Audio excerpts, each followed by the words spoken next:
10 days before Thanksgiving, I was carrying a tray of hot pecan pie, intending to surprise my children.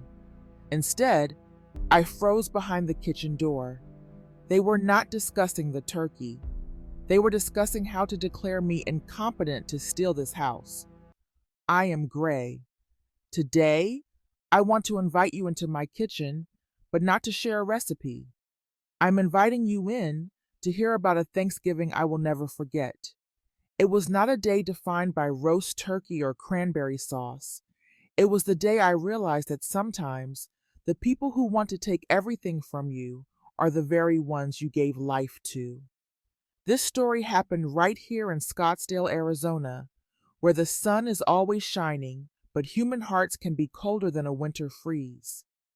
If you are listening to this, I guess you might be a mother or a grandmother who has spent a lifetime sacrificing for family. Is anyone listening from the freezing north or the east coast? Or are you enjoying the southern warmth like me? Leave a comment below so I know that in this empty kitchen, I am not alone. Find a comfortable seat, pour a cup of hot tea, because this story might just send a shiver down your spine. It was a brilliant Tuesday afternoon in November. The sunlight in the Arizona desert is special. It is not harsh, but golden like honey, spreading over the tall saguaro cacti in the garden. I was standing in the kitchen, my hands covered in flour and the rich scent of cinnamon. Every year, as Thanksgiving approaches, I start baking pecan pies. It is the traditional dessert that Jennifer, my daughter, always said was the best in the world. At 68, my legs sometimes ache from standing too long, and my joints have started to complain. But just thinking about my children and grandchildren gathering around and hearing Brian, my son-in-law, praise my cooking made all the fatigue vanish. I have lived in this house for over 40 years. Every brick, every corner of the garden, every scratch on the hardwood floor is soaked with memories of me and my late husband.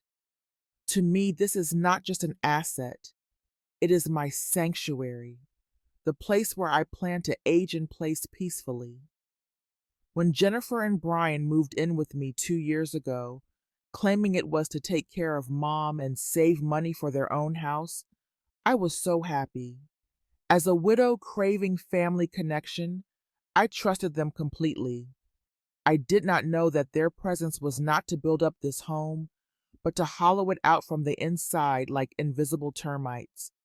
Around 3 in the afternoon, the pie was perfectly baked. I excitedly cut a hot slice and put it on a tray to take to the home office for them as a snack. My cotton-lined slippers walked very softly on the wood floor, making almost no sound.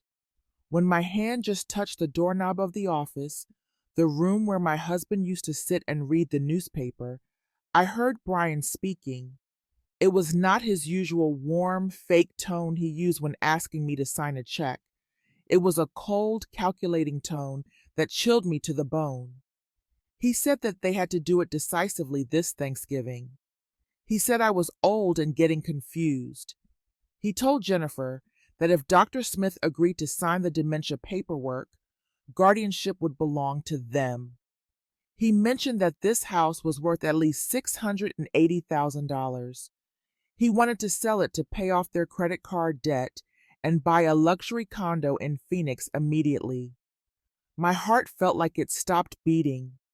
The tray in my hands trembled violently, threatening to fall. I held my breath, pressing myself against the wall, hoping my own daughter would object, but she did not. Jennifer responded, her voice dry and cruel. She said she knew. She said she had invited enough relatives. She said that in front of everyone, if I just appeared a little forgetful, they would have the excuse to put me in a nursing home the following week. She said she had endured this senile old woman long enough. I backed away, gently setting the tray of pie down on the kitchen table. My hands were shaking, not from old age, but from the chill running down my spine. I sank onto my familiar oak chair, staring out into the garden, but I could no longer see the golden sunlight. Memories of the last 2 years rushed back, piecing themselves together into a picture that was heartbreakingly complete. I remembered the day they moved in. Jennifer had cried, saying work was hard, rent was going up, and they wanted to be close to care for Mom. I had softened, but what was the reality? In 2 years, I had never seen a single bill paid by them. I was the one going to the market every morning, the one standing in the kitchen every afternoon, the one ironing every shirt for Brian's job interviews. They turned my home into a free hotel, and I, the homeowner, suddenly became an unpaid housekeeper. It turned out my kindness and motherly love were not cherished at all. They were merely tools for them to exploit. I used to be a calculation expert. My whole life, I worked with numbers, risks, and probabilities. Yet, I had failed miserably in the most important calculation of my life, human nature. I recalled the times I withdrew money from my retirement account to give to Brian to invest in vague business projects that never saw a dime of profit return. I remembered the times Jennifer complained about her old car, and I quietly wrote a check for her to trade it for a new one. What was the total? $40,000 or $50,000? The specific numbers danced in my head, clear and cruel. I had thought it was sharing, supporting my children in difficult times, but to them it was expected. They viewed my assets, my savings, as a right they were naturally entitled to. Even worse, they were planning to rob me of my final fortress, this house, and label me demented to legalize that greed. Misplaced sacrifice does not create gratitude. It only feeds ungrateful parasites. No, I said to myself, the sound ringing dry in the empty kitchen. I stood up and looked at my reflection in the oven's glass door. The woman in there had gray hair and wrinkles, but her eyes were still very bright. I was not a senile, confused old lady as they described to Dr. Smith. I was still sharp, still autonomous, and I had the right to live with dignity. This house was my husband's legacy, the place that held our most beautiful memories, not a gold mine for them to dig up. In that moment, the pain in my heart seemed to pause, making way for a strange calmness, the calm of someone who has hit the bottom of pain and decided to stand up. I wiped the tear that had just rolled down my cheek. I would not confront them noisily, nor cry and beg. I would teach them a final lesson in the very language they understood best: loss. This Thanksgiving would not go according to their script. The next morning, I woke up earlier than usual, just as the Arizona sun was painting pale pink streaks across the horizon. Instead of rushing into the kitchen to toast bread or brew a large pot of coffee for the whole house, as I had done every day for the past 2 years, I made myself a single cup of hot Earl Grey tea and stepped out onto the back porch. The morning breeze was crisp against my face, making me feel strangely alert. For the first time in a long while, I sat down in my old rocking chair, sipping my tea and listening to the birds sing without feeling the heavy burden of having to serve anyone. When the sliding glass door opened and Jennifer stepped out in her disheveled pajamas, blinking sleep from her eyes, she asked where breakfast was because she was starving. I did not rush to stand up like I usually would. I turned around, smiling gently but with a steady gaze, and told her that I was feeling a bit tired today. I pointed out that there was milk and cereal in the fridge and told her they would have to handle it themselves. The shock was evident on her sleepy face. She stood rooted to the spot, unable to believe her ears. It was a small victory, but it was the first step in taking back control of my life. I waited patiently until Brian and Jennifer's car rolled out of the garage and headed to work. As soon as the sound of the engine faded behind the trees, I took action. I did not call my friends to cry or seek pity. I pulled out my phone and dialed Mark, a reputable real estate agent in Scottsdale whom my husband and I had known for years, and then Rebecca, my longtime family lawyer. My voice remained calm but decisive, without a hint of a tremor. I told Mark I wanted to sell the house. I told him I needed it done immediately, for cash, and most importantly, it had to be absolutely confidential. The line went silent for a few seconds as he processed the surprise, but Mark was a professional. He quickly understood the urgency in my tone. I knew that in this market, there were always investors ready to buy homes as is, to renovate and flip. I was willing to sell for a little less than market value in exchange for speed. I needed this transaction completed before Thanksgiving Day. When the call ended, I let out a long sigh of relief. The wheels of fate had begun to turn, but this time, I was the one driving. That afternoon, the house was quieter than it had ever been. I walked through each room, running my hand over the walls and the window frames. The feeling of preparing to leave a place I had been attached to for 40 years was strange. It was as painful as cutting off a limb, yet as relieving as lifting a 1,000-pound weight off my chest. I realized I was not selling my memories. I was buying back my freedom and dignity for the final years of my life. I began to quietly pack the things that were most precious to me: the yellowed wedding photo album, my husband's pendulum clock, and the box of family heirloom jewelry. I did not use large cardboard boxes that would attract attention. Instead, I folded them neatly into opaque plastic bins, taped them shut carefully, and pushed them deep into the back of the closet, a place where Jennifer and Brian were too lazy to ever look. Every item packed away was a cord cut from this painful present. I was preparing for my great escape, right under the noses of my captors. That evening, the air in the dining room felt strange, almost suffocating.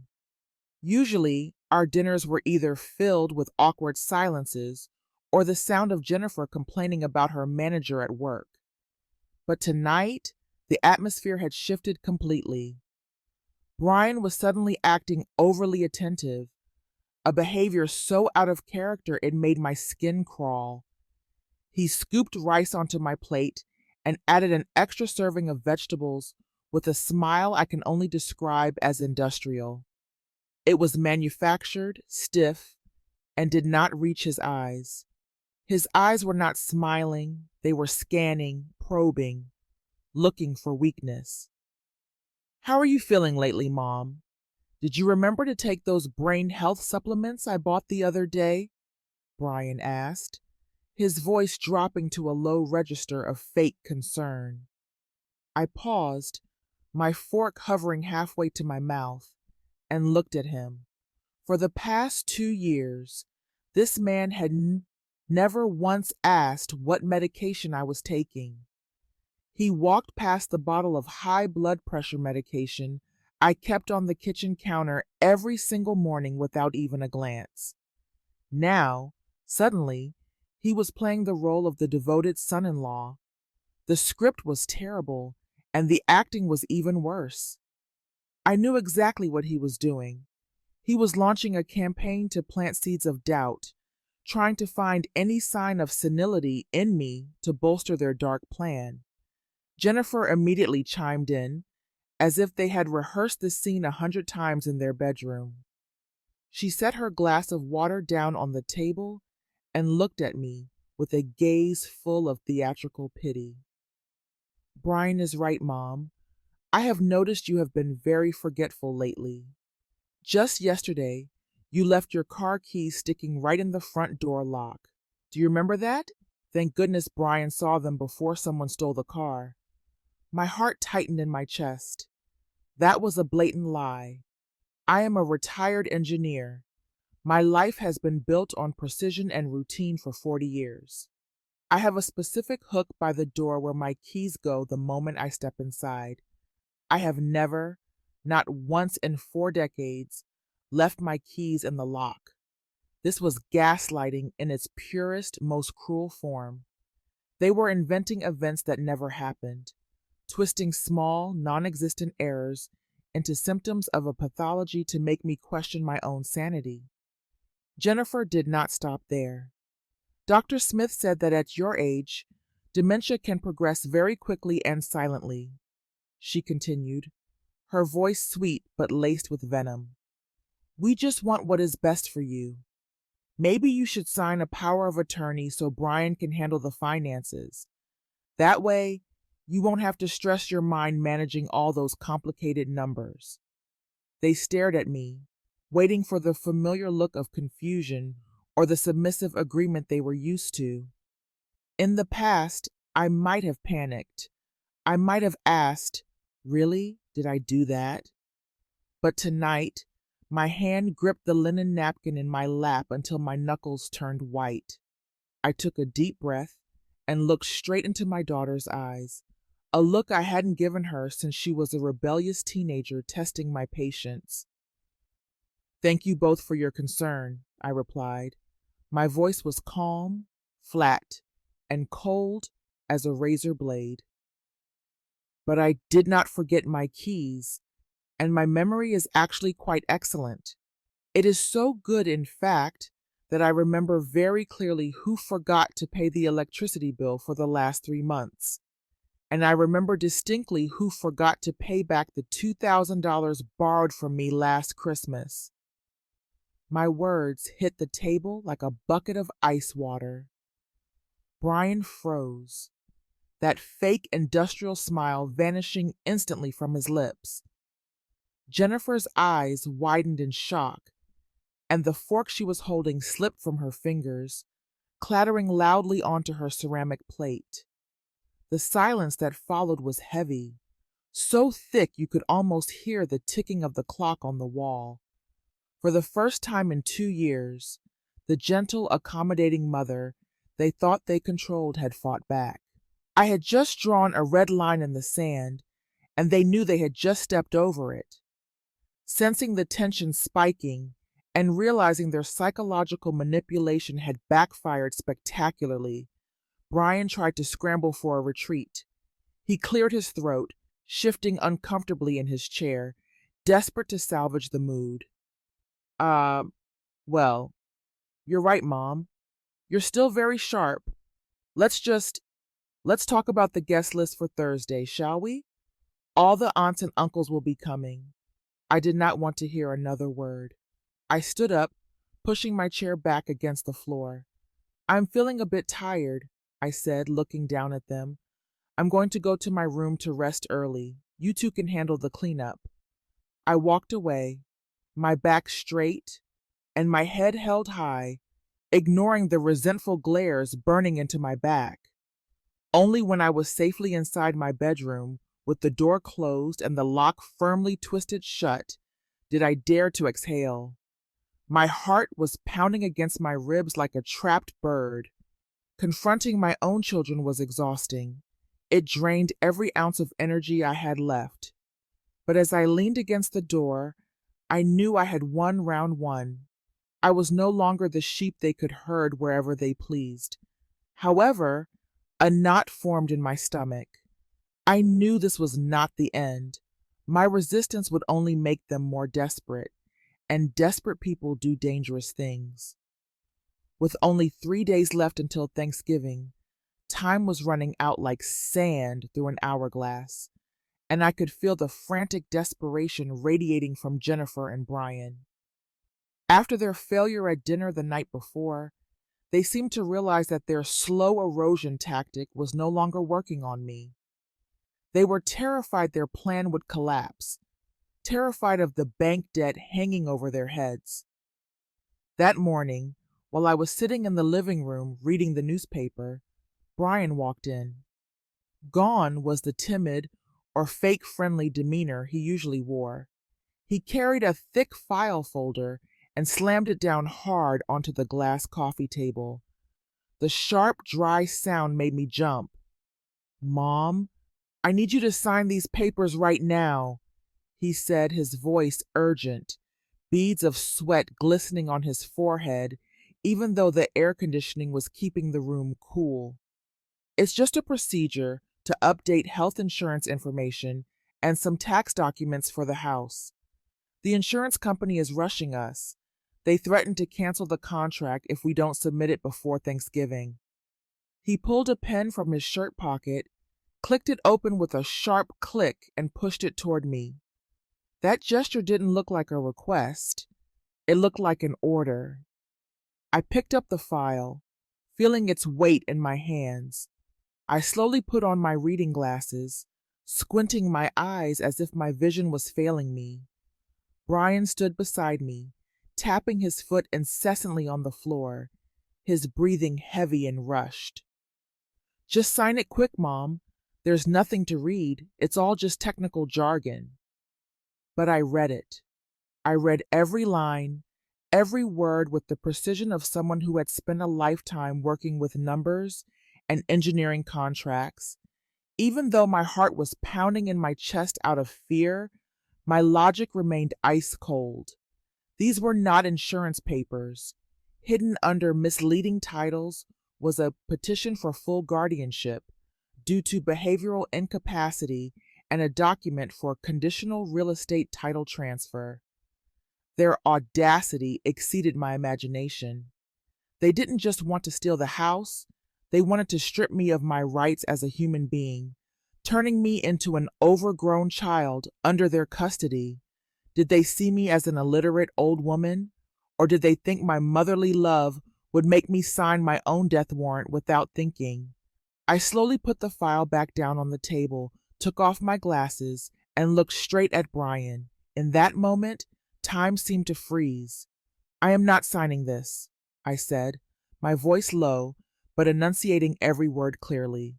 I pushed the pen back toward him. "Brian, do you think I am so old that I cannot distinguish between an insurance form and a house deed transfer?" The air in the living room froze. From the kitchen, Jennifer rushed out like a hurricane. She had been hiding there, eavesdropping. Gone was the sweet smile and the "love you, Mom." Her face was now hardened, twisted with anger. The mask of filial piety had fallen and shattered completely. "You are being difficult," Jennifer screamed, her voice high and piercing. "Why do you keep this huge house? You live alone, wasting so much space. It's going to be ours when you die anyway. Why not give it to us now when we need it the most?" My own daughter's words felt like a knife stabbing through my heart. I shot up from my chair, my hands trembling as I gripped the armrest to keep from collapsing. "I am not dead yet, Jennifer." I raised my voice, something I rarely did in my life. "And I am not senile. I raised you, fed you, educated you, not so you could stand here wishing for my early death to steal my assets." Jennifer screamed, her face beet red, tears smearing her makeup. But these were not tears of sorrow. They were tears of frustration from not getting her way. "You are so selfish.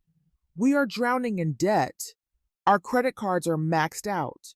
The car is about to be repossessed. You have money, you have a house, and you just watch your daughter suffer? Do you know how much pressure we are under?" She blamed everything on me. She played the victim perfectly. It turned out that my refusal to hand over the life savings I had accumulated to pay for their laziness and extravagance was selfish. Her ingratitude made me feel more disgusted than angry. Seeing his wife screaming and crying, Brian lost his composure. He stepped forward, blocking my view, using his height and physical bulk to intimidate me. He no longer called me Mom. "Listen here, old woman. he hissed through his teeth, his index finger pointing straight at my face threateningly. Whether you sign or not, the result is the same. This Thursday, Dr. Smith is coming to the party. He will certify that you are incapacitated in front of the whole family. Then, we will throw you into the cheapest nursing home in this state. There, you will be cared for so thoroughly that you will wish you had signed this paper right now. It was a declaration of war. There was no affection left. He openly declared his plan to dispose of me like an expired object. This house, where I had opened my arms to welcome them when they failed, was now the place from which they wanted to expel me in the cruelest way possible. For the first time in 40 years living in this house, I felt my safety was seriously threatened. Brian took another step toward me, his shadow looming long over my body. He was big, young, and strong, while I was just a short, older woman with joints starting to age. His eyes were bloodshot, his breath reeking of stale cigarette smoke. I shrank back instinctively, my hand gripping the sofa arm so hard my knuckles turned white. I realized a terrifying truth. They were not just greedy, they could become violent if cornered. The line between ungrateful children and abusers was thinner than I thought. If I continued to stubbornly refuse right now, would he dare to push me down or lock me in a room? Fear raced down my spine, numbing me. I was standing in my own living room, but felt like I was trapped in a predator's den. I needed to preserve my physical safety before thinking about protecting my assets. Inside my head at that moment, numbers and calculations raced against my erratic heartbeat. Risk assessment: high. Probability of winning a physical confrontation: 0. I took a deep breath, trying to suppress the tremors threatening to surface. I had to use the most important skill life had taught me: patience and the ability to mask emotions. I could not continue to provoke them. I needed time. I needed to stall until Mark and Rebecca finished the paperwork. I had to show them what they wanted to see: a weak, frightened old woman beginning to submit. I loosened my grip on the chair, lowered my voice, and let fatigue and helplessness seep into my tone. "Brian, Jennifer," I said, my voice shaky, looking down at the floor to avoid my son-in-law's aggressive gaze. I am so tired. Don't pressure me anymore. I am scared." Seeing my attitude change, the aggression on Brian's face softened slightly, replaced by arrogant triumph. He thought his threat about the nursing home had worked.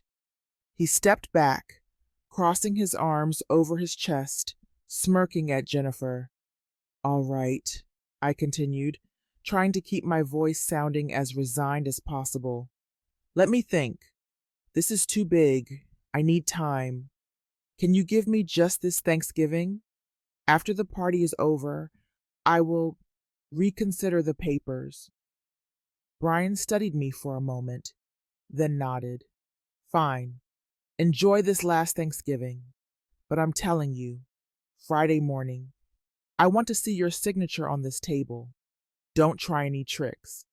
He threw the file back onto the table with a thud, then jerked his chin to signal Jennifer. Both of them retreated to their room, the door slamming shut like a final warning. I stood rooted to the spot, tears welling up, not from fear, but from humiliation. But I had bought time. 36 precious hours. That night was the longest night of my life. I locked my bedroom door. Not feeling safe enough, I dragged a heavy wooden chair and wedged it under the doorknob, an action I had only seen in movies, never thinking I would have to do it in my own home. I lay in bed, tossing and turning, unable to sleep. In the dark, Every sound became terrifying. I heard footsteps pacing in the hallway, their hushed whispers from the next room. Perhaps they were calculating what they would do with the money from selling the house, or choosing which nursing home was the cheapest for me. The feeling of being isolated, besieged by my own family, suffocated me. I hugged my husband's pillow tight, inhaling the old scent lingering on it to find some comfort. "Honey, help me," I whispered in the dark. Tears soaked the pillowcase, but then, as dawn slowly broke, sorrow gave way to cold clarity. I could not lie here waiting to die. At 4:00 a.m., while the whole house was still submerged in sleep after their exhausting schemes, I gently picked up my phone.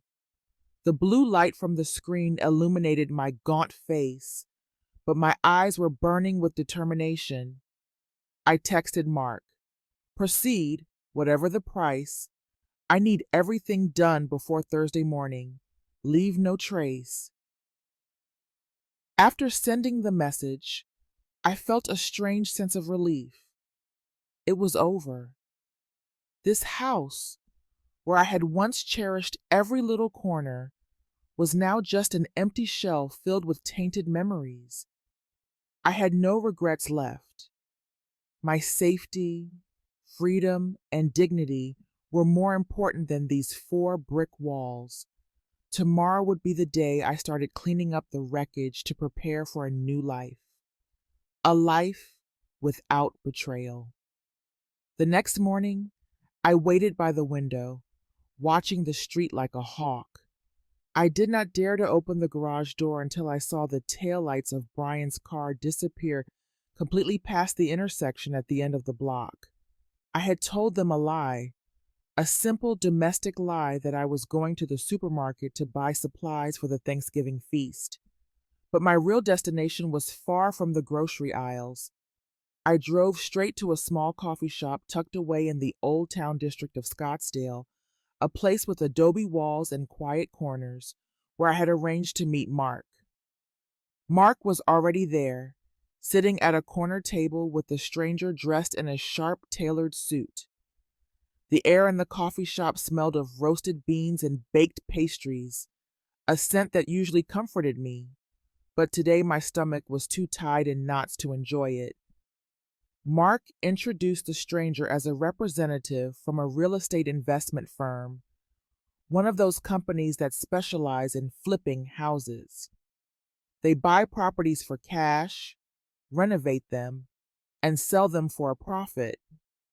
Mark looked at me with eyes full of concern but deep understanding. He knew why I was doing this. "Gray," he said softly, leaning in over his coffee cup. "They have agreed to buy immediately. The condition is as is. That means no inspections, no repairs, no walkthroughs. They take it exactly how it stands. The cash will be wired within 24 hours, but the price—" He hesitated, clearly pained by the number he was about to say. I cut him off, raising my hand gently. "I do not care about the market value right now, Mark. I need speed. I need everything done and signed before Thursday morning." The representative slid a piece of paper across the table. I looked at the number. It was about 15% lower than what the house was actually worth. In a normal situation, throwing away that much equity would be financial madness. But this was not a normal situation. It was still a massive amount of cash, enough to ensure I could live comfortably and independently for the rest of my life. I nodded immediately. There was no negotiation, no haggling. My freedom could not be priced in a few $1,000s of difference. I signed the preliminary agreement right there, next to a half-eaten croissant. Leaving the coffee shop, I felt a surge of adrenaline. I drove straight to a small community bank branch on the other side of town. It was completely different from the large national banking system my family had used for decades. For 40 years, I had been a careful financial manager, balancing checkbooks and tracking investments with discipline. But never before had I realized how critical those skills were until this moment. I walked into the cool, quiet lobby and asked to open a new personal account and rent a safe deposit box. I explicitly requested absolute privacy, no mail to be sent to my home address, only digital statements to a new secure email I had just created. Sitting in the banker's glass-walled office, I authorized the wire transfers. I moved everything: my personal savings, my retirement funds, and the investments that were in accounts I controlled. I moved them all from the old joint accounts to this new fortress. Click, click, click. Each click of the banker's mouse sounded like the snapping of an invisible chain. I watched the screen as the balances in the accounts accessible to Brian and Jennifer dropped to zero. Then came the most satisfying part. I picked up the phone and called my credit card company. "I need to cancel the supplementary cards on my account," I told the operator, my voice steady. "The ones issued to Jennifer and Brian." A few moments later, the operator's voice came back on the line. "Those cards have been canceled, ma'am. Any future transactions will be declined immediately." "Thank you," I whispered. I hung up and let out a long breath. From this second on, the financial milk supply they had been latching onto was dry. They would figure it out soon enough, probably the next time they tried to buy an expensive latte or fill up their gas tank. But by then, it would be too late for them to maneuver. I returned home around noon. My heart was thumping against my ribs like a thief entering a bank vault. Except this was my own home. The driveway was empty. Brian and Jennifer were not back yet. I had a window of opportunity, but I didn't know how long it would last. I decided to take the riskiest step of my plan: gathering evidence. I remembered the thick file folder Brian had slammed onto the coffee table yesterday. In his anger and arrogance, he had left it there, assuming I was too scared or too senile to do anything with it. I put on a pair of thin latex cleaning gloves.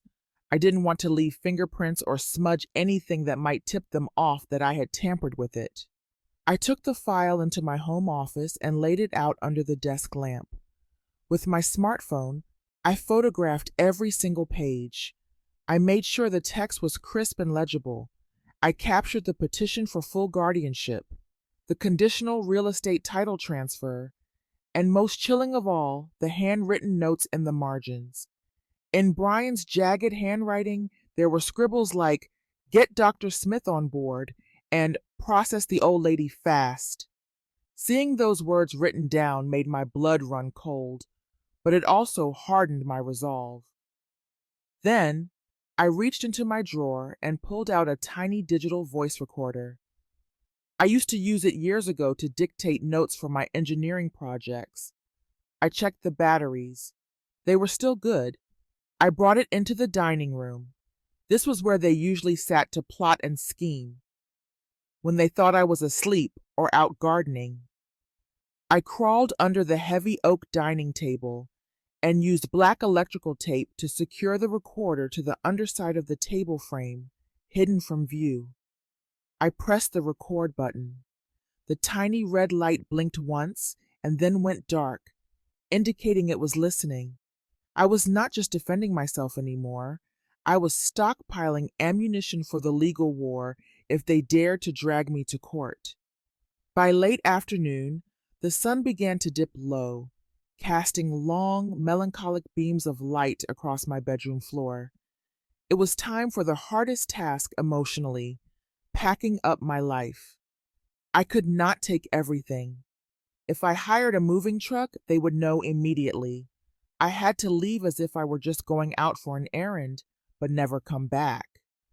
That meant I had to filter 40 years of life into a few manageable containers.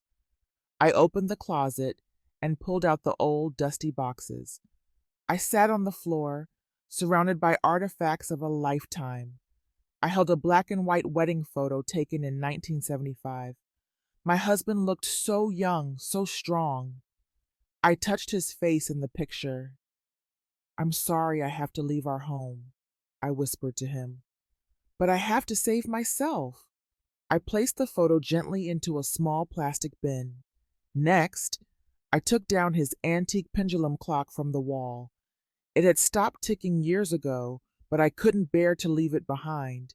I wrapped it in a soft sweater.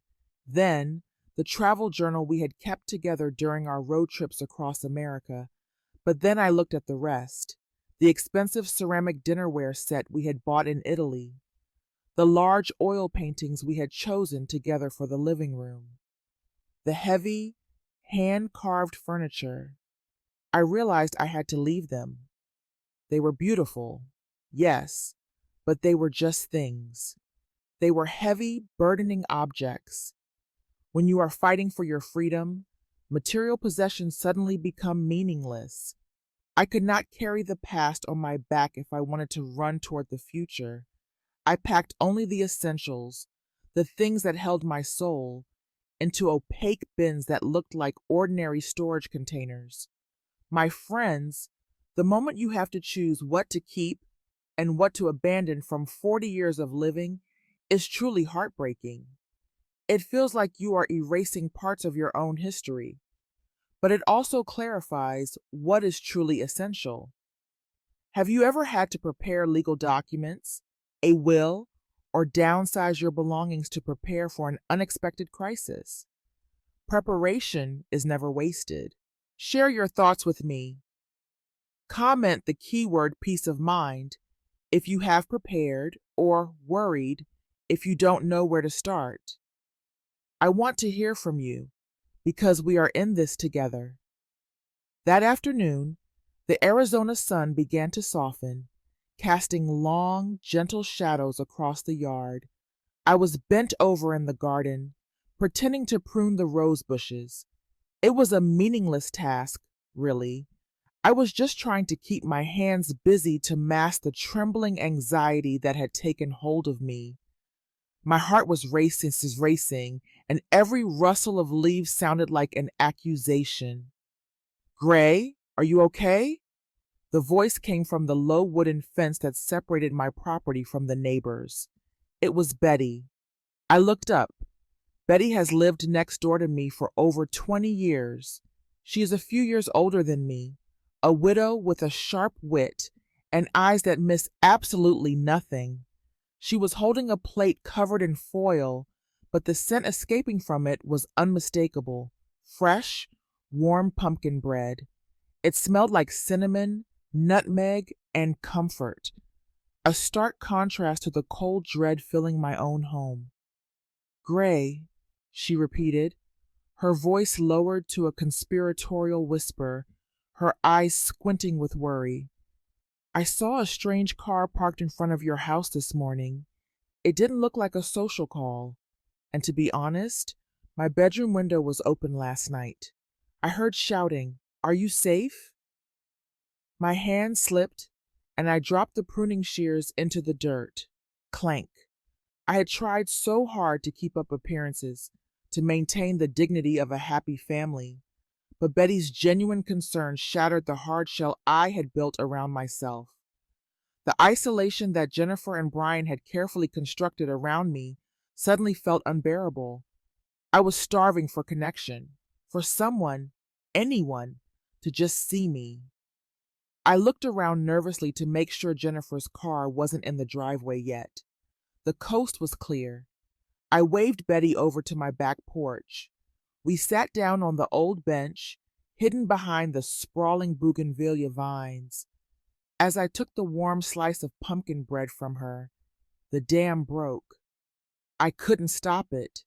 Tears streamed down my face, hot and fast. I told her everything. I told her about the conversation I overheard in the kitchen about the nursing home. I told her about the fake insurance papers that were actually guardianship forms. I told her about the cruel plan to declare me incompetent at the Thanksgiving party. And finally, I whispered my secret. I'm selling the house, Betty. I'm leaving. Everything is in motion. Betty listened in silence, but I could feel her radiating heat. She reached out and grabbed my hand, squeezing it hard. Her hand was rough from gardening, but it was the warmest thing I had felt in years. I could feel her trembling, not from age, but from pure, righteous anger. "Oh, dear God, Gray," she gasped, her voice thick with emotion. I knew Jennifer was spoiled. I watched her grow up, after all. But I never imagined they could be this evil. She shook her head in disbelief. "They want to steal your house right before Thanksgiving? It's monstrous." Her outrage was like a soothing balm to my soul. It validated everything. It confirmed that I wasn't crazy. I wasn't senile or paranoid, as they wanted me to believe. My reaction was rational. I was under attack, and someone else finally saw it. I wasn't fighting this war alone anymore. After a few minutes, Betty wiped her eyes with the back of her hand. The shock on her face was replaced by the practical, no-nonsense look I had known for 20 years. "What do you need?" she asked firmly. "I don't know much about lawyers or real estate, Gray, but I have time, and I have eyes." I took a deep breath, stabilizing myself. Thursday morning, Thanksgiving Day. I have hired a moving service. They are coming at 5 a.m. to take my personal boxes away before the guests arrive. I am terrified.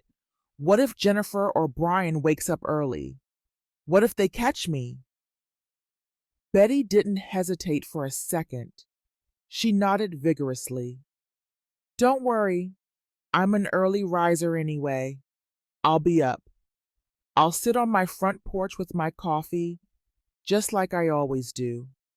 If I see any movement from the kids' room, or if they look like they're waking up, I'll call your house phone immediately. I'll pretend I'm calling to wish you an early happy Thanksgiving, or I'll come over and ring the doorbell to distract them. I'll be your lookout." I stared at her, stunned. She was offering to be an accomplice in my great escape. This was more than just being a good neighbor. This was a pact. It was an alliance of women who understood the value of freedom and respect. Betty left as the twilight began to settle over the neighborhood. I walked back into my kitchen, holding the plate of pumpkin bread, feeling lighter than I had in days. It was a heartbreaking paradox. My own flesh and blood were plotting to trap me, while a neighbor with no blood relation was willing to stand guard to protect me. That thought solidified my resolve. I realized then that family isn't necessarily defined by DNA. Family are the people who care if you are in pain. Family are the people who care if you are safe. With Betty's support and the professional shield Mark and Rebecca were building, I finally had a defense system. I was no longer a vulnerable old woman waiting to be disposed of. I had allies, and with their help, the plan for Thursday morning was going to work. Wednesday morning, the day before Thanksgiving, dawned with an eerie quiet. Brian and Jennifer left early to wrap up their final tasks before the holiday break, leaving the house silent. It was a silence that felt heavy, almost ghostly. I took advantage of their absence to slip into the home office, a room Brian had aggressively claimed as his private domain for the past 2 years. I told myself I was there just to clear out some of my late husband's old books left on the high shelves, a final bit of tidying before I left for good. I reached up for an old dictionary on the top shelf, stretching my arm as far as it would go. As I did, my elbow accidentally knocked against the metal trash can tucked under the desk. Clang. The bin tipped over, spilling its contents across the carpet. Candy wrappers, coffee receipts, and crumpled balls of A4 paper scattered everywhere. My instincts as a homeowner and a tidy person kicked in immediately. I sighed and bent down to pick up the mess. I grabbed a handful of trash, intending to shove it back into the bin. But then, a bold capitalized line on a half unfurled ball of paper caught my eye. Draft. Email to Dr. Smith. My breath hitched. My intuition, that sharp gut level warning system that had kept me safe for 68 years, screamed that this was not garbage. With trembling hands, I picked up the crumpled ball. I sat down in Brian's leather swivel chair and smoothed the paper out on the desk. The wrinkles in the paper looked like scars, mirroring the twisted soul of the person who had written it. I put on my reading glasses, my heart hammering against my ribs like a trapped bird. I held my breath and began to read. It was a draft of an email, likely printed out for Brian to review with Jennifer before sending, or perhaps an earlier version he had discarded. The content was brief, but the cruelty within it was boundless. Hey, Jim, regarding the issue with my mother-in-law, that old woman, like we discussed at the golf course last week, I need that certificate by this Thursday. Just write down rapidly progressive dementia and recommend immediate full guardianship. Jennifer has already taken care of getting the relatives to witness it. Once the job is done and the house is sold, I will wire the $5,000 consulting fee into your account as agreed. Don't worry, this old woman doesn't know a thing. Thanks, brother. Brian. I read it once, then I read it again, and a third time. The words danced before my eyes, transforming into sharp, poisoned blades. Rapidly progressive dementia, immediate full guardianship, $5,000. That was the price tag they had put on my freedom. That was the value of my dignity in their eyes. They weren't just planning to steal my home, they were committing a crime. They were bribing a medical professional to falsify records. They were conspiring to erase my legal existence. I dropped the paper as if it were burning my fingers. A wave of nausea rose violently in my throat. I scrambled out of the chair and ran to the bathroom attached to the office. I barely made it to the sink before I retched, dry heaving until my stomach muscles cramped.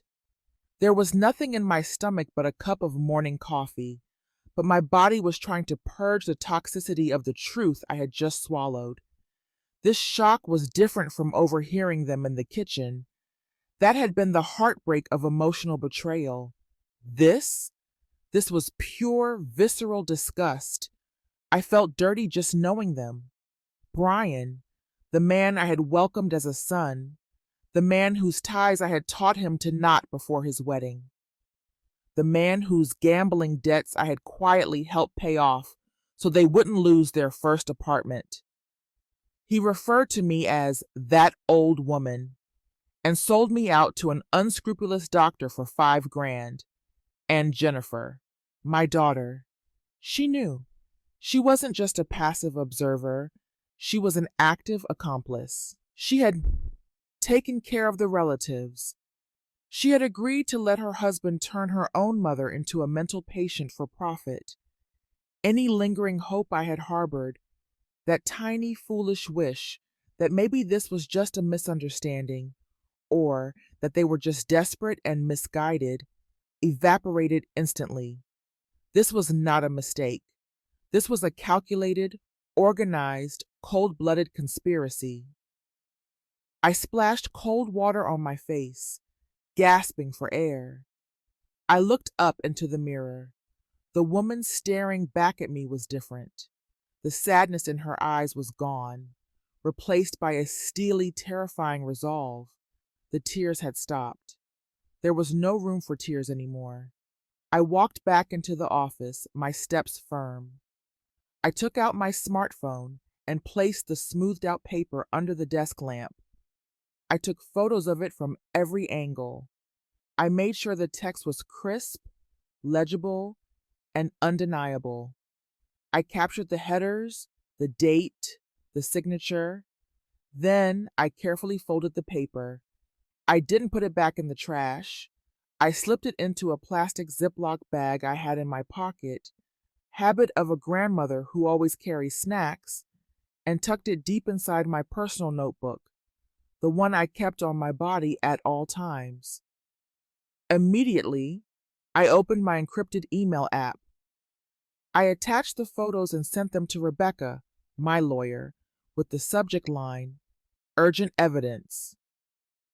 The seconds ticked by agonizingly slow. Then, ping. A message from Rebecca appeared on my screen. Excellent work, Gray. This changes everything. With this, they won't just lose a lawsuit, they could face criminal charges, and the doctor could lose his license. Keep the original safe. You are safe now. Rebecca's words wrapped around me like a suit of armor. I had it. I held the nuclear weapon in my hand. The fear that had been gnawing at me for days suddenly vanished. I wasn't afraid of Thursday anymore. In fact, a dark part of me was now looking forward to it. I wanted to see the look on their faces as when the trap they set for me snapped shut on their own necks. I grabbed a fresh sheet of printer paper from the tray, crumpled it up into a ball, and tossed it into the metal trash can to recreate the scene exactly as I had found it. I picked up the scattered candy wrappers and coffee receipts and threw them back in. I set the bin upright under the desk. It looked undisturbed. I walked out of the office and continued my work, packing the final small box of essentials. When Brian came home that evening, the house smelled of cleaning products and false normalcy. He found me sitting in the living room, watching TV, my face a mask of perfect calm. "Hey, Mom," he said, loosening his tie. His eyes scanned me, looking for cracks, looking for the dementia he was paying to manufacture. "How was your day?" I looked up at him. I didn't flinch. "I'm fine, Brian," I said, a small smile playing on my lips, a smile he couldn't possibly decode. "I was just thinking about Thanksgiving." He nodded, satisfied with my passivity, and walked to the kitchen. He had no idea that in the pocket of my cardigan, the verdict for his crimes was sitting quietly, waiting for the moment of judgment. I was ready for the final battle. Wednesday night settled over the house like a heavy velvet blanket. Behind the closed doors of the guest room, the rhythmic breathing of my daughter and her husband told me they were finally asleep, resting up for their big performance tomorrow. But I could not sleep. Not yet. I was the only one awake, a ghost wandering through the corridors of my own life. I tiptoed into the family room, where the moonlight filtered through the sheer curtains, painting pale, ghostly stripes across the hardwood floor. In the corner, bathed in that silver light, sat the dark brown leather lazy boy recliner. It was my husband Robert's throne when he was alive.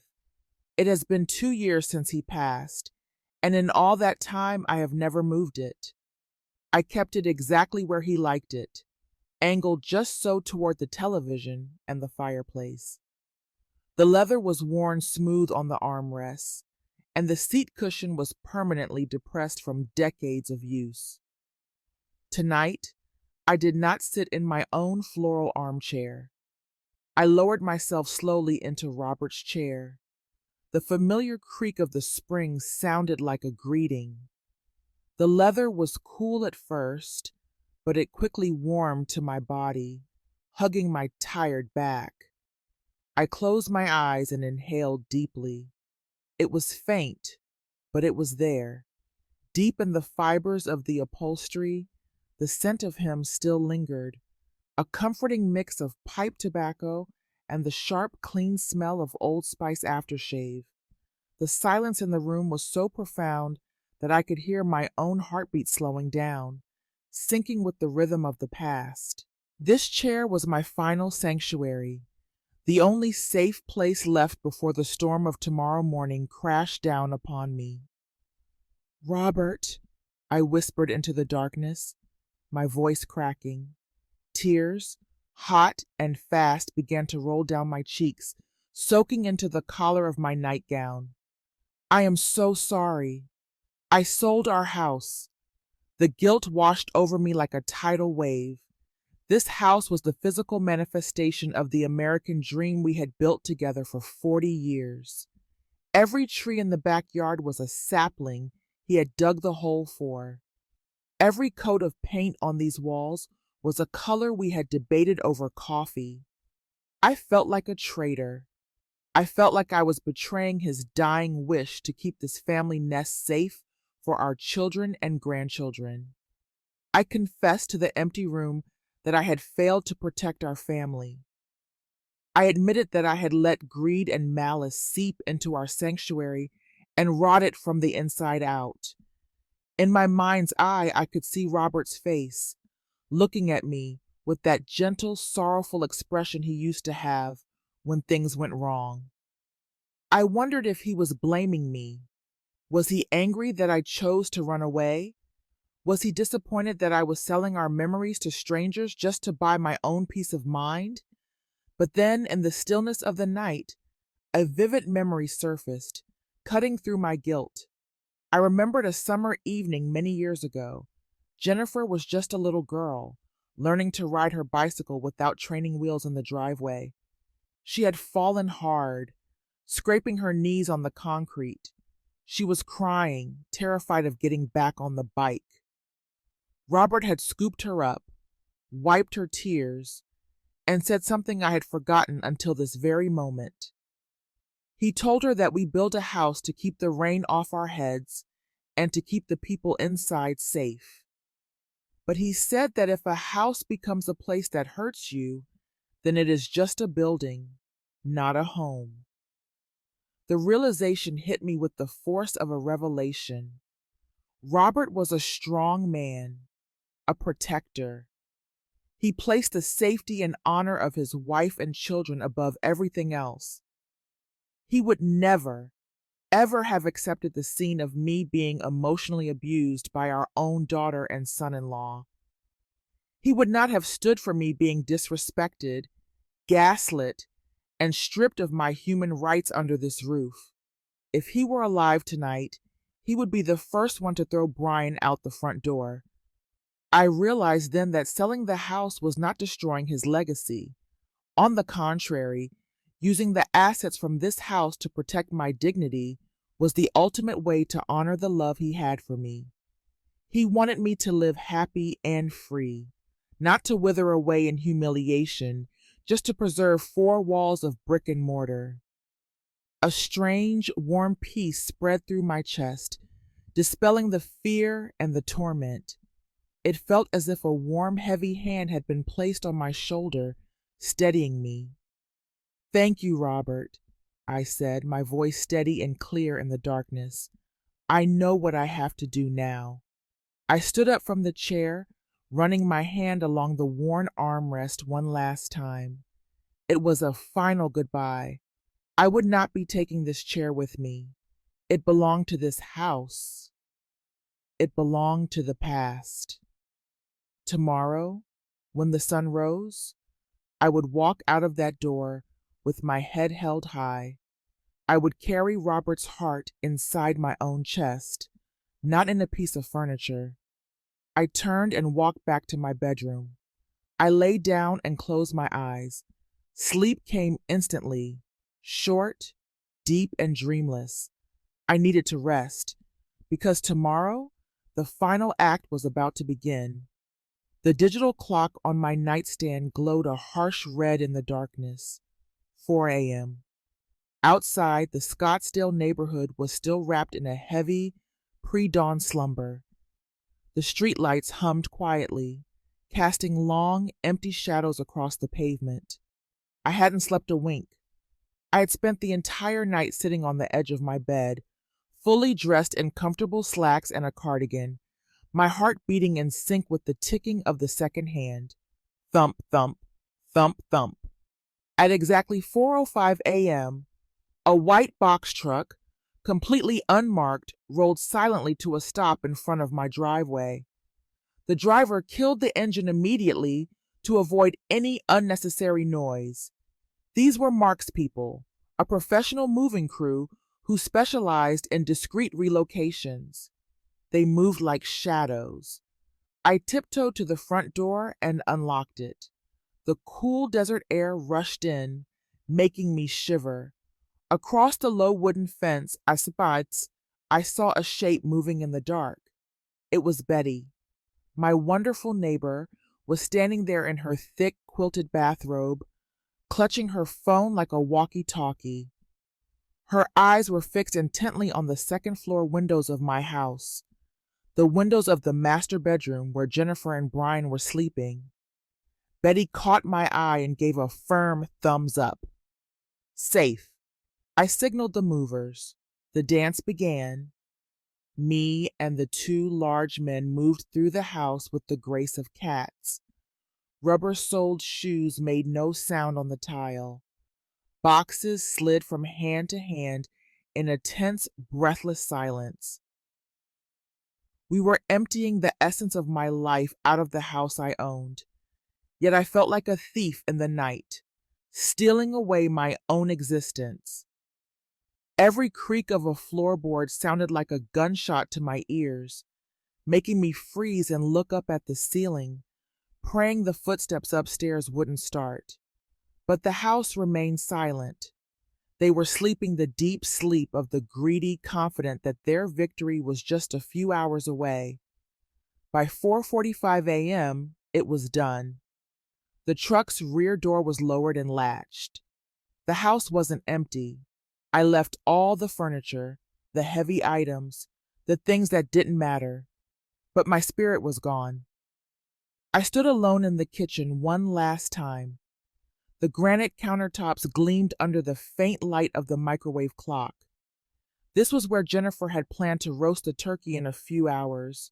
She had bragged about the expensive wine she bought for the celebration.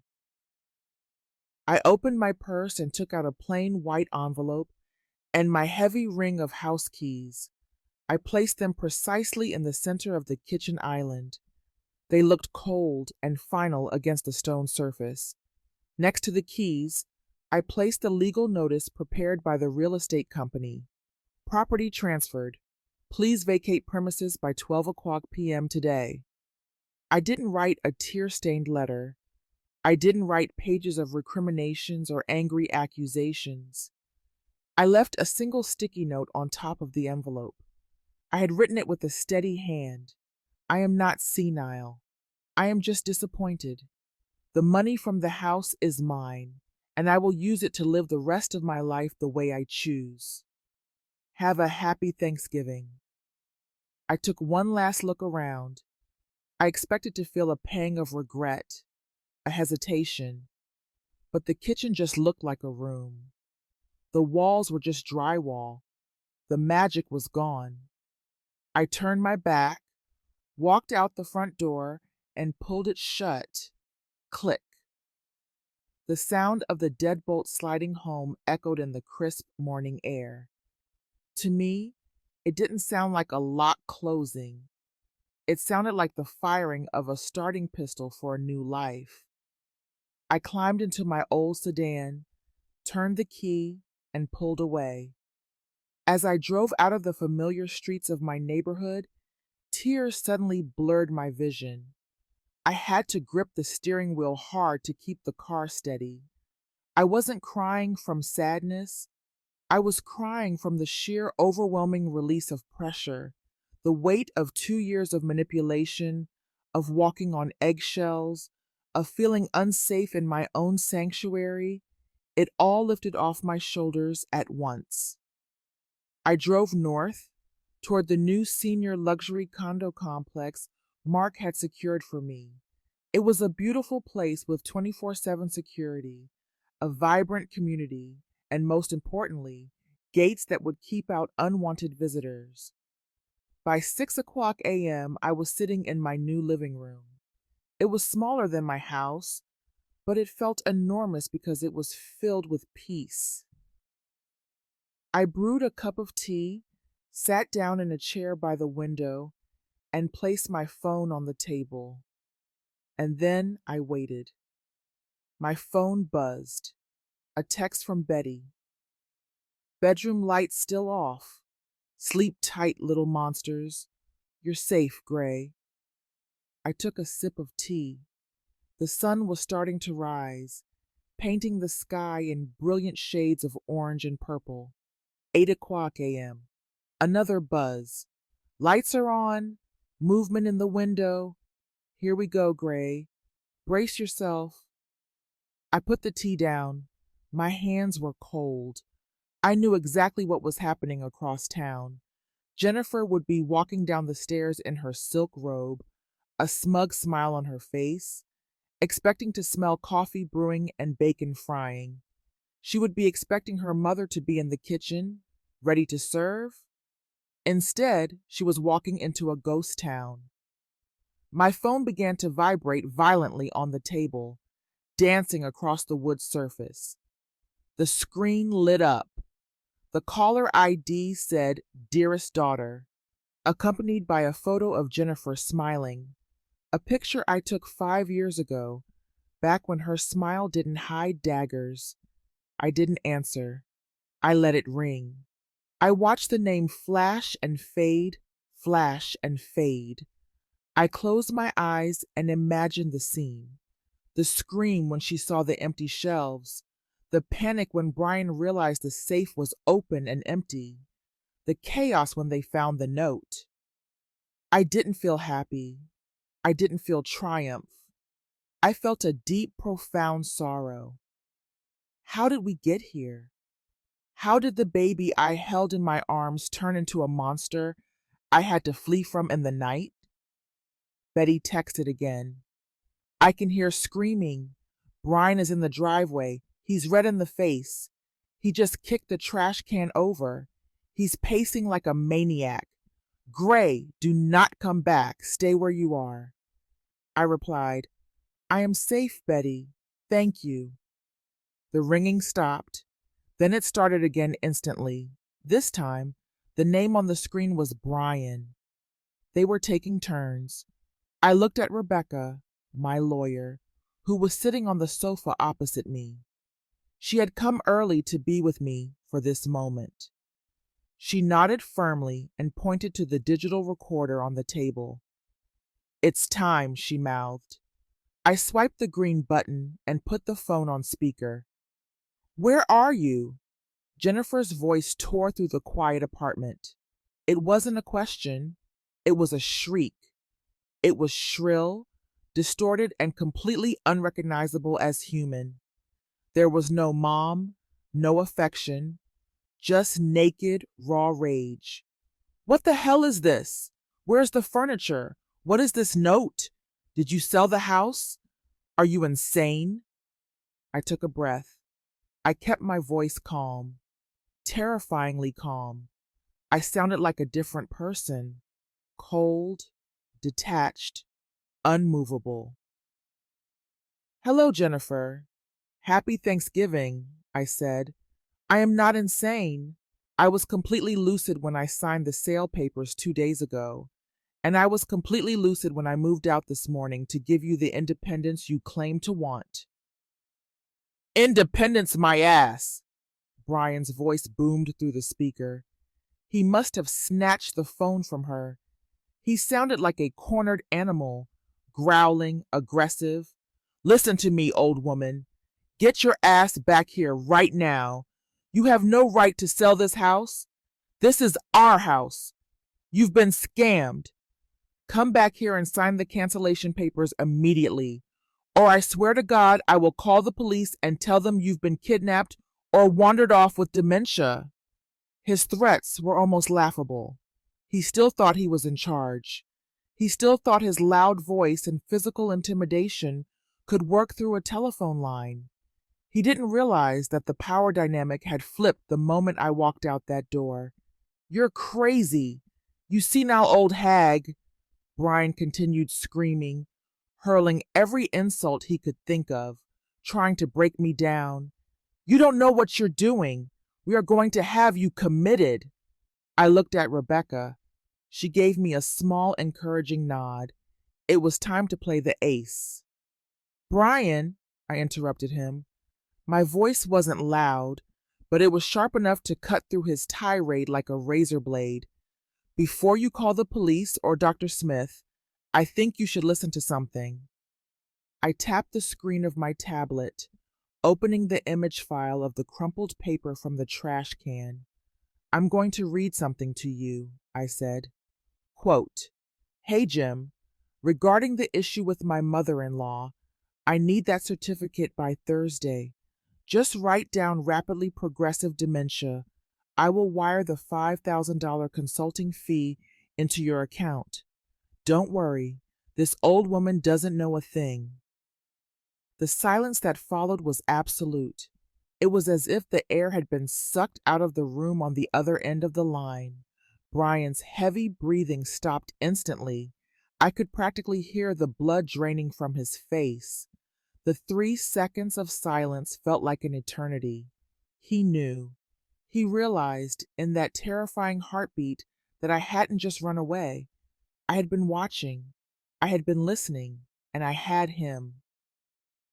Where? Brian's voice came back, but it was a whisper now, a trembling, weak whisper. Where did you get that? In the trash can in the home office, I replied, my voice steady.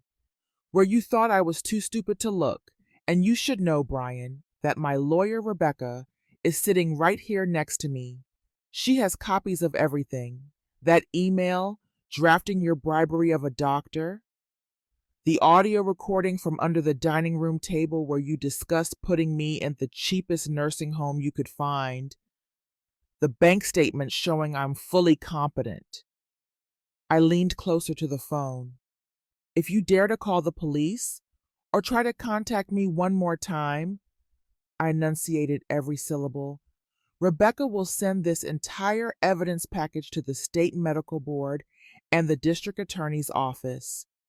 You will lose your license, Dr. Smith will lose his license, and Jennifer will lose her job. Do you want to test me? In the background, I heard Jennifer sob. Brian, oh my God, Brian, what do we do? You said she didn't know anything. Their evil alliance was crumbling. The moment the threat of prison hung over their heads, they turned into frightened children. Rebecca reached over and signaled for me to hand her the phone. She switched into her attorney mode, a voice that brooked no argument. This is Rebecca, legal counsel for Mrs. Gray, she said. From this moment on, all communication goes through my office. My client has authorized me to handle all disputes. You have exactly 4 hours to remove your personal belongings and vacate the premises. The new owners take possession at noon. If you are still on the property at 12:01 p.m., you will be trespassing, and law enforcement will be dispatched to remove you. And let me be clear, they will be coming to arrest you, not my client. Her words hit like hammer blows. There was no way out, no room for manipulation, no room for begging. The game was over. And then the universe delivered the final, ironic twist. Through the speakerphone, clear as day, I heard a sound. Ding dong, ding dong. My phone buzzed with a text from Betty. Guests have arrived. Aunt May and Uncle Bob just pulled up. Aunt May has her famous casserole and Uncle Bob has a bottle of wine. They look confused why the door isn't open. A bitter laugh bubbled up in my throat. The irony was perfect. Jennifer had invited the extended family to this Thanksgiving lunch specifically to witness my mental decline. She wanted an audience for her performance of the concerned daughter dealing with a crazy mother. Now the audience had arrived, but the play had changed. Oh God, they're here! Jennifer shrieked in the background. Mom, please, Aunt May is here. The house is a mess. We're being evicted. You're humiliating us. No, Jennifer, I said softly. The anger was gone, leaving only a deep, aching pity. I didn't humiliate you. Your greed humiliated you. I simply refuse to play the victim in your script anymore. I paused, listening to the doorbell ring again. Go answer the door, I said. Explain to Aunt May and Uncle Bob why there is no turkey. Explain to them why your mother isn't there. Good luck. I pressed the red end call button. The connection severed. The room fell silent. I put the phone down on the table. My hand was shaking uncontrollably now. The adrenaline crash hit me hard. I slumped forward and buried my face in my hands. I felt Rebecca's arm go around my shoulders, patting me gently. I didn't cry tears of joy. I didn't cheer for my victory. I wept for the loss. I had just cut the cord with my only child. I had just orphaned myself at 68 years old. The pain of it was sharp and physical, like a wound in my chest. But beneath the pain, there was something else, something solid, something I hadn't felt in 2 years. Safety. I was safe. No one was plotting against me. No one was gaslighting me. No one was counting down the days until I died. I looked up. Through the window of my new apartment, the sun had fully risen. It was a bright, clear Thanksgiving morning. I was alone. I had no turkey in the oven. I had no family table to sit at. But as I took a deep breath, the air tasted sweet. It tasted like freedom. I knew eventually I would be okay. My friends, that moment when I pressed the end call button, it was the hardest thing I have ever done, but also the most glorious. Standing up to injustice, especially when it comes from your own flesh and blood, requires a kind of courage that tears you apart before it heals you. Have you ever had to fight a battle just to protect your own dignity? Have you ever had to say enough to someone you loved? No matter the outcome, the act of standing up is the victory itself. Comment the keyword victory below to share that pride with me. We are the warriors of our own lives, and we are still standing. The days following Thanksgiving drifted by in a haze of precious, unfamiliar quiet. My new apartment, perched on the 4th floor of the complex, offered a view of the distant McDowell Mountains, turning purple in the winter twilight. There was no heavy footfall upstairs, no passive-aggressive sighs in the kitchen, no walking on eggshells. I slept soundly. I drank my tea while it was still hot, but I was not naive.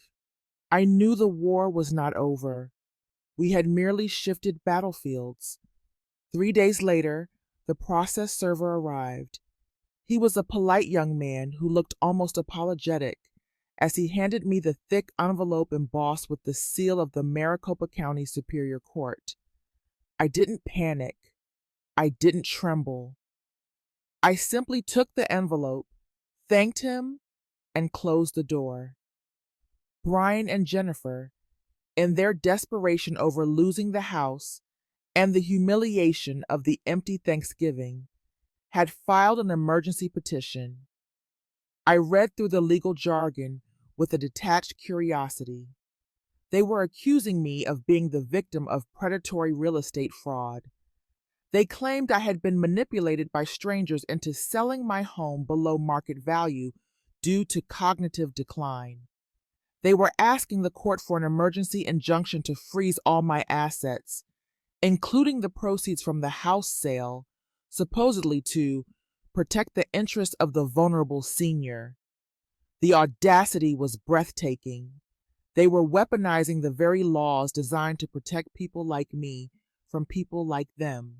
They were trying to paint me as a victim to victimize me further. But this time, I was not the frightened old woman cowering in her living room. 2 hours later, I was sitting in the sun-drenched conference room of Rebecca's law firm in downtown Phoenix. The air smelled of expensive leather and polished wood. I held a cup of hot coffee, my hand steady, as Rebecca read through their filing. She chuckled, a dry, confident sound. She tossed the file onto the mahogany table. "They are desperate, Gray," Rebecca said, leaning back in her chair.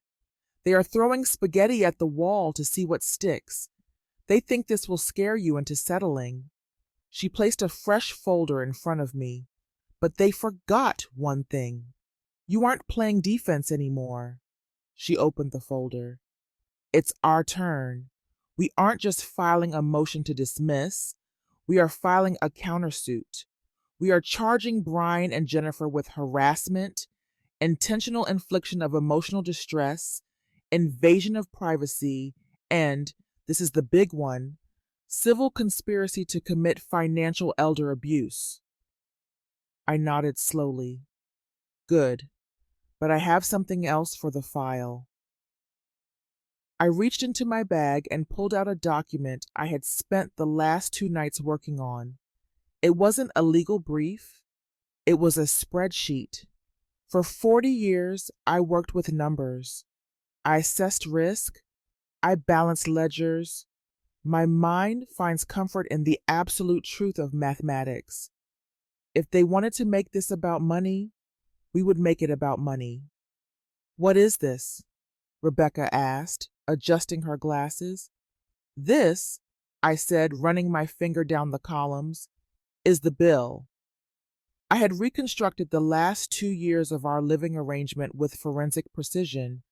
I listed every expense: utilities, the electricity bill that tripled because Brian insisted on keeping the AC at 68 degrees all summer, food, the grocery bills for the premium organic ribeye steaks and craft beers Brian demanded, while I ate soup, services, the upgraded cable package with all the sports channels I never watched, transportation, the gas for the car they borrowed and returned empty, rent.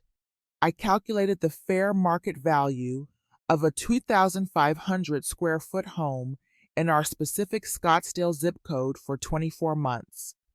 I pointed to the bold figure at the bottom of the page. "Total, $48,500, I read aloud. "If they are so concerned about financial propriety, they can start by settling this debt." Rebecca looked at the number, then at me. A slow, impressed smile spread across her face. "This is brutal, Gray. I love it. It destroys their narrative that they were caring for you. It proves they were mooching off you. I'll attach this to the filing immediately." The blow landed hard. Brian hired a lawyer, a man named Mr. Henderson, whose office seemed to be located in a strip mall next to a dry cleaner. Henderson started firing off aggressive letters to Rebecca. He threatened to depose my neighbors.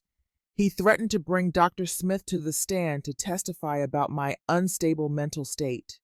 He threatened to make my alleged dementia public knowledge, ruining my reputation in the community. I laughed when Rebecca read me the letters.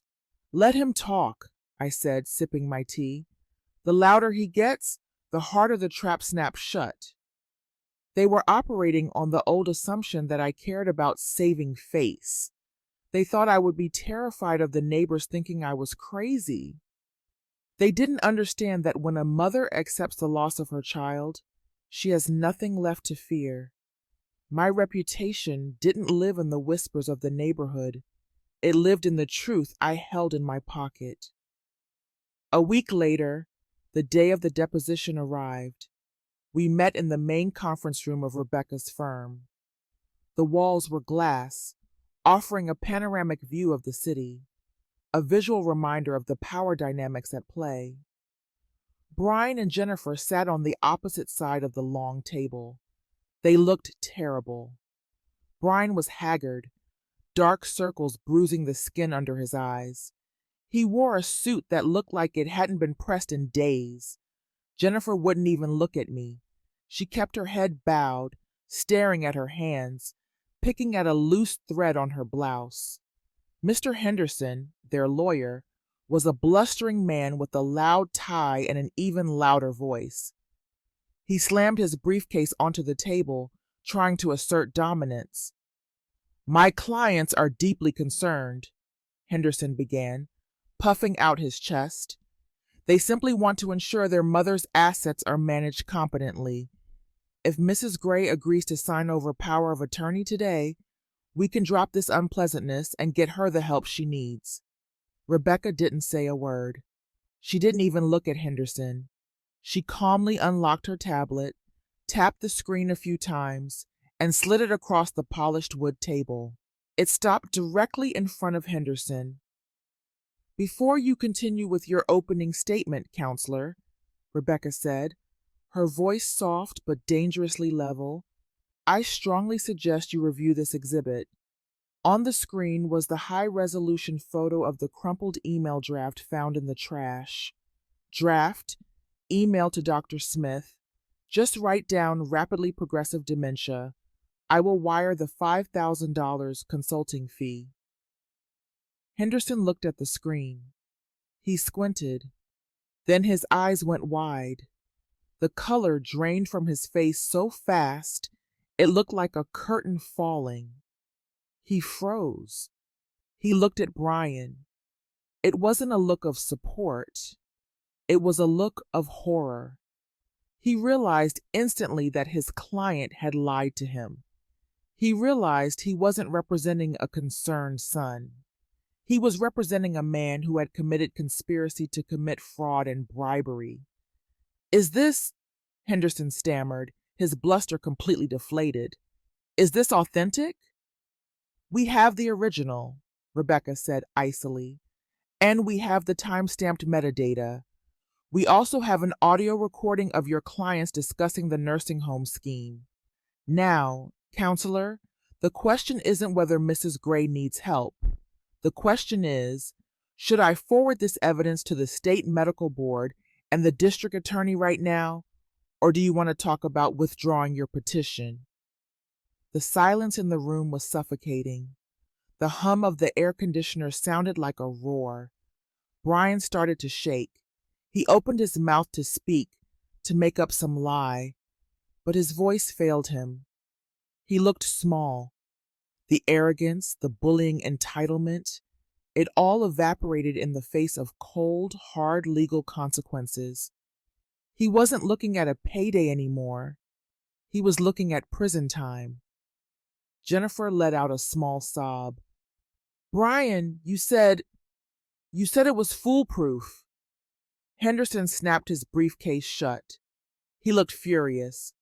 "My clients would like a brief recess," he muttered, grabbing Brian by the arm and practically dragging him into the hallway. 10 minutes later, they returned. Henderson looked defeated. Brian looked like a ghost. We are prepared to withdraw the petition," Henderson said, his voice quiet. "We want to discuss a settlement, a reconciliation." I stood up. The movement was sharp, commanding attention. "No," I said. My voice didn't waver. "There will be no reconciliation." I looked directly at Brian, then at my daughter. "Here are the terms. You will withdraw the lawsuit immediately with prejudice, meaning you can never file it again. You will move out of the rental apartment that I co-signed for within 48 hours, because I'm taking my name off that lease today. And you will never, ever contact me again.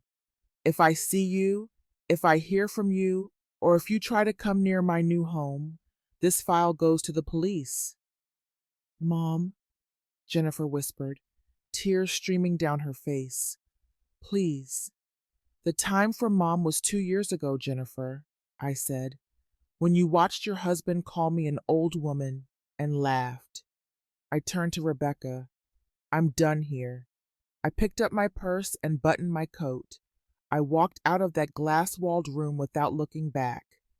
I didn't need to see them sign the papers. I didn't need to see their heads and their hands. I walked out into the hallway towards the elevator. I pressed the down button. As the doors opened, I felt a weightlessness I hadn't experienced in decades. I wasn't just winning a lawsuit, I was winning myself back. Justice wasn't just about the law, it was about the boundary line I had finally drawn in the sand. And today, that line was made of steel. 1 week after the deposition, we met again. This time, it wasn't in a courtroom, but at a private mediation office, a solution Rebecca had suggested to salvage a shred of dignity for the family and keep my name out of the local papers. The room was elegantly appointed with a long mahogany table and floor-to-ceiling windows offering a panoramic view of Phoenix, but the atmosphere inside was colder than a meat locker. I sat at the head of the table, my back straight, my hands resting lightly on a blue file folder. Rebecca sat beside me, calm and professional. Opposite us, Brian and Jennifer looked more pathetic than I had ever seen them. Brian was wearing a wrinkled shirt, his eyes sunken and dark, his hand nervously spinning a ballpoint pen. Jennifer kept her head bowed, her hair unkempt, refusing to look up at me even once. They were no longer the arrogant couple plotting to throw me into a nursing home. Now, they were just two debtors standing on the precipice of bankruptcy and prison. Silence blanketed the room, broken only by the low hum of the air conditioner and the rustle of papers as the mediator prepared to speak. The mediator began reading the terms of the agreement Rebecca had drafted. It wasn't a negotiation, it was an ultimatum. Brian and Jennifer must withdraw all lawsuits and waive any future claims to my former property. They must vacate the rental apartment I had co-signed for within 48 hours. They must sign a restraining order prohibiting them from coming within 100 yards of my new residence. This is ridiculous. Brian slammed his hand on the table and stood up, trying to salvage some scrap of his former authority. She is my mother-in-law. She can't just kick us out on the street like dogs. We need time. We need relocation assistance. Rebecca didn't say a word. She simply reached out and slid the photo of the email bribing Dr. Smith to the center of the table one more time. Mr. Bryan, Rebecca said, her voice icy, this is a one-way ticket to the Arizona State Prison for medical fraud and elder abuse. Mrs. Gray has been extremely merciful in choosing this mediation over criminal prosecution. Do you want relocation money or do you want handcuffs? You only get to pick one. Brian choked. He stared at the paper, then looked at his lawyer. The lawyer shook his head wearily and signaled for him to sit down. He knew he had lost everything. As the financial and legal pressure crushed down on them, the love between Brian and Jennifer began to crack right before my eyes. This is all your fault, Jennifer suddenly screamed, shoving her husband hard on the shoulder. It was your idea. You were the one who told me Mom was losing it to just take the house. Now look, I lost the house, I lost my mom, I lost my job. Brian spun around, the veins in his neck bulging. Shut up! You agreed to it. You were the one excited to invite the whole family over to watch your mother be humiliated. What kind of daughter are you? Now that we failed, you want to blame me? They tore into each other, spewing the most venomous words imaginable. It turned out their marriage wasn't built on love or respect, but on greed and dependency. When the host, me, stopped providing nutrients, the parasitic relationship died instantly. I sat there, watching my two children fight over money like stray dogs, my heart breaking but my eyes dry. I realized the greatest tragedy wasn't losing my home, It was having raised children with such monstrous characters. Enough! I slammed my hand down on the table. The sound was sharp and authoritative, silencing them both instantly. I didn't come here to watch a soap opera. Sign the papers, or we go to court. My authority, the authority of the matriarch I had always been, made them shrink back. Brian, trembling, picked up the pen. He scrawled his signature as if he were signing his own death warrant. Jennifer signed through her tears, the ink blurring on the page. When the final stroke was placed, the mediator stamped "Agreed" on the document. The session was over. I stood up and took my copy. I had won. I had protected my freedom. But the price I paid was the complete destruction of my family. Brian stormed out first, resentful and not waiting for his wife. Jennifer lingered, looking up at me with swollen eyes. "Mom, I'm sorry. I really—" "Don't, Jennifer." I cut her off. I wouldn't let her perform another act of late-stage repentance. Apologies only have value when you haven't been caught. Right now, that is just fear speaking. Go take care of your own life. Their collapse happened as fast as falling dominoes. 2 days after signing the agreement, the eviction order for the luxury apartment was executed. Since I had removed my name from the lease, the landlord, a strict man who tolerated no bad debt, demanded they leave immediately. I heard from Mark that Brian had to distress sell his brand new pickup truck to pay off credit card debt, but it still wasn't enough. Worse, rumors about Brian attempting to falsify medical records and bribe a doctor began to circulate within the professional circles in Phoenix. Although he wasn't criminally prosecuted, thanks to my mercy, his reputation hit rock bottom. He was fired later that week. Jennifer didn't fare much better. The debt pressure and the mental shock caused her to make repeated errors at work, and she eventually received her termination notice. From living lavishly on their mother's milk, they suddenly became unemployed, homeless, and forced to live in a friend's basement. When the money walked out the door, love jumped out the window. The relationship between Jennifer and Brian, glued together by indulgence and calculation, shattered under the pressure of survival. No more fancy dinners, no more trips funded by Mom. They turned on each other.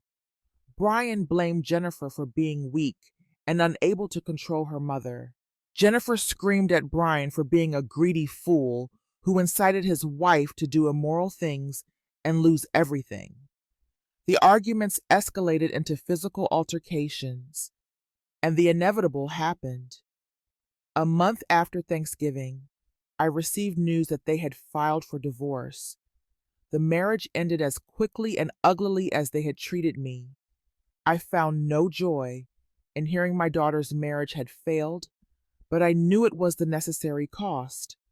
A house built on a foundation of deceit can never stand against the storm. One afternoon, the security guard at my new apartment complex called up to me. "Mrs. Gray, there is a young woman named Jennifer at the gate. She is crying a lot and asking to see you. She has a basket of flowers." My heart skipped a beat. Maternal love is a resilient cord. A part of me wanted to run down, to hug my desperate daughter, but my reason, the reason of a woman who had endured too much trauma, stopped me. I remembered the cold look in her eyes when she planned to throw me in a nursing home. I remembered her cruelty when I begged for time to think. If I softened today, the tragedy would repeat tomorrow. I needed to teach her the final lesson of adulthood. You must take responsibility for your own actions. "Tell her I'm not home," I replied to the guard, my voice trembling but decisive. "And please do not let her in. I need peace." I hung up and walked to the balcony, looking down. Jennifer's old car turned around and drove away. That was the last time I saw her for a very long time. 6 months have passed since that fateful Thanksgiving. Today, I am sitting on the sun-drenched balcony of my new apartment, sipping a hot cup of Earl Grey tea and admiring the geraniums blooming in their pots. This place is much smaller than my old house, just one bedroom, and thank goodness no stairs, which my arthritic knees are incredibly grateful for. But more importantly, this space belongs entirely to me. There are no loud arguments here. There is no walking on eggshells, no fear of being watched or judged in my own home. I have joined a book club at the community center, and I even started retaking the ballroom dancing classes I gave up in my youth. Freedom, something I thought was a luxury at 68, now exists in every breath I take. I have realized that a true home is not a place that stores the past, but a place where your soul can rest safely in the present. This Thanksgiving, I will not be alone. I have invited Betty, Mark, Rebecca, and a few new friends from the complex over for a party. We are not roasting a giant, showy turkey to impress relatives who don't care. We are hosting an intimate potluck dinner. Everyone brings a dish they love. There will be genuine laughter and stories shared without calculation. I still think of Jennifer. I still pray she finds peace after the wreckage she caused herself. But I do not regret my decision. I have learned the greatest lesson of my life. Loving your children does not mean allowing them to trample on your dignity. Protecting yourself is not selfishness. It is the self-respect necessary to live the final chapters of your life wholly. And that, my dear friends, is truly something to be thankful for.